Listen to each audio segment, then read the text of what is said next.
My name is Kevin, and this happened when I was doing my first job. I was on my 6-month probation period. I badly wanted this job to overcome my financial problems, so I work harder to show my performance. For about 4 weeks straight, I barely slept. Not in a dramatic way. No insomnia diagnosis, no sudden trauma, just life. Extra shifts, late-night emails, deadlines stacked on top of deadlines, the kind of exhaustion that doesn't feel urgent until it's already dangerous. No dreams, no rest, just silence and pressure inside my skull. Coffee stopped working.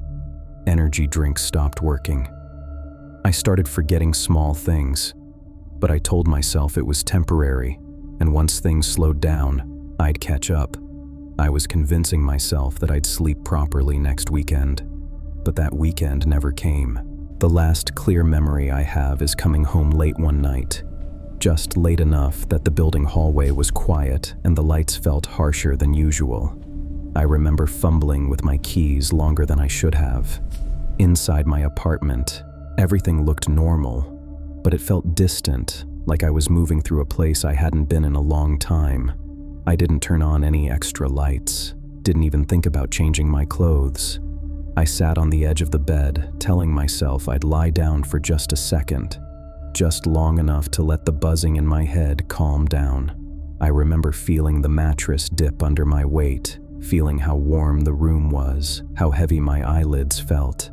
My phone vibrated somewhere beneath me, once, then again. I knew I should check it. I knew it was probably work or someone wondering why I hadn't replied.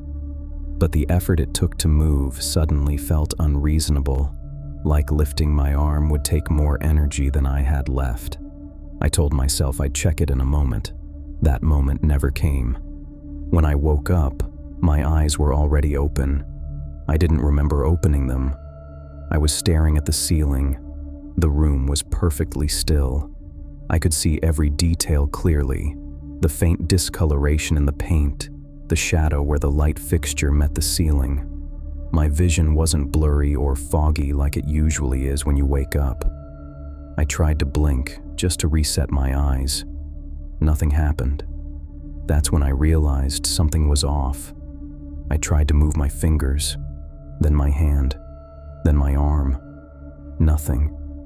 It felt like my body was there, but separated from me. At first, I assumed I was still half asleep, that groggy state where your brain lags behind your body. But the longer it lasted, the harder it was to believe that explanation. I tried to swallow. I could feel my throat, but it wouldn't respond. My heart started to beat faster, not because I was panicking yet, but because something deep in me had noticed a problem before I fully understood it. I focused on my breathing. I tried to inhale, but I couldn't. My chest moved, but only slightly, like something was limiting how far it could expand. The air I pulled in felt thin, unsatisfying, like breathing through a heavy weight. I tried again, harder this time. Still nothing. That's when the fear finally settled in, not all at once, but as a slow, sinking certainty that whatever state I was in, I wasn't supposed to be conscious for it. I wanted to close my eyes, but I couldn't. I felt the mattress shifted slowly. The weight beside me wasn't subtle. The bed dipped just enough for me to feel it through my back. Someone, or something, was sitting next to me. I couldn't turn my head. My eyes refused to focus on anything except the ceiling. I felt warmth near my side, a presence close enough that my skin reacted before my mind could. Then fingers touched me. The fingers wrapped around my upper arm. I felt the pressure of each point separately. The pad of a thumb pressing into muscle, fingertips settling where they didn't belong, nails grazing just enough to register. It wasn't a grab. It was a careful grip. They tightened slightly. Pain bloomed under my skin, dull, spreading, unmistakably real. Not the distant, muted kind you feel in dreams, but sharp enough to make my heart lurch. I could feel this. That thought terrified me more than the pain itself. I tried to scream. I felt my chest strain, my throat tightens, every muscle in my neck tense with the effort. But no sound came out. The grip loosened. For half a second, I thought it was over. Then the fingers moved.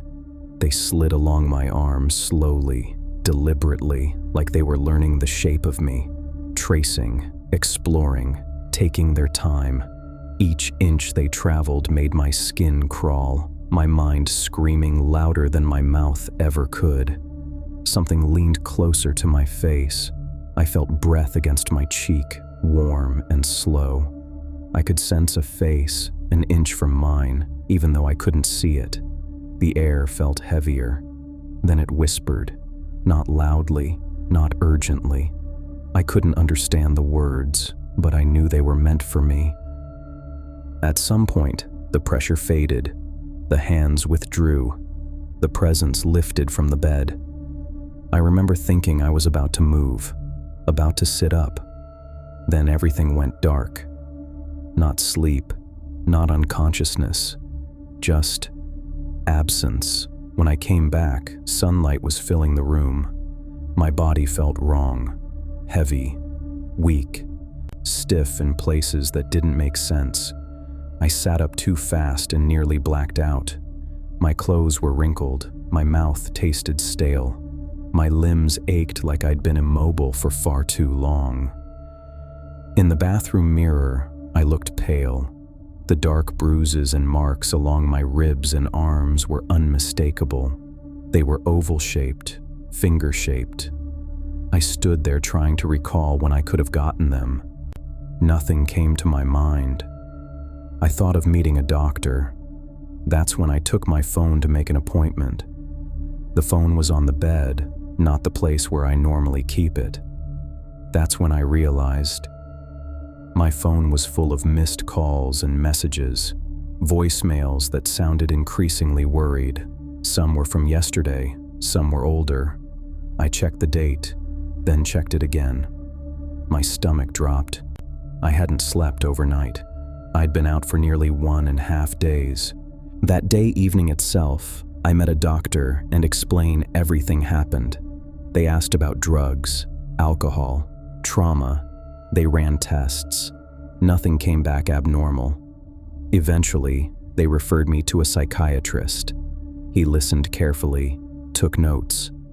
When I finished describing the night, the weight, the hands, the voice, he nodded slowly. He told me my body had finally shut down after extreme sleep deprivation, that my brain had woken before my body. The pressure, the presence, the hallucinations, all documented, even the pain, even the bruising, rare but possible, clinically explainable. I sleep better now.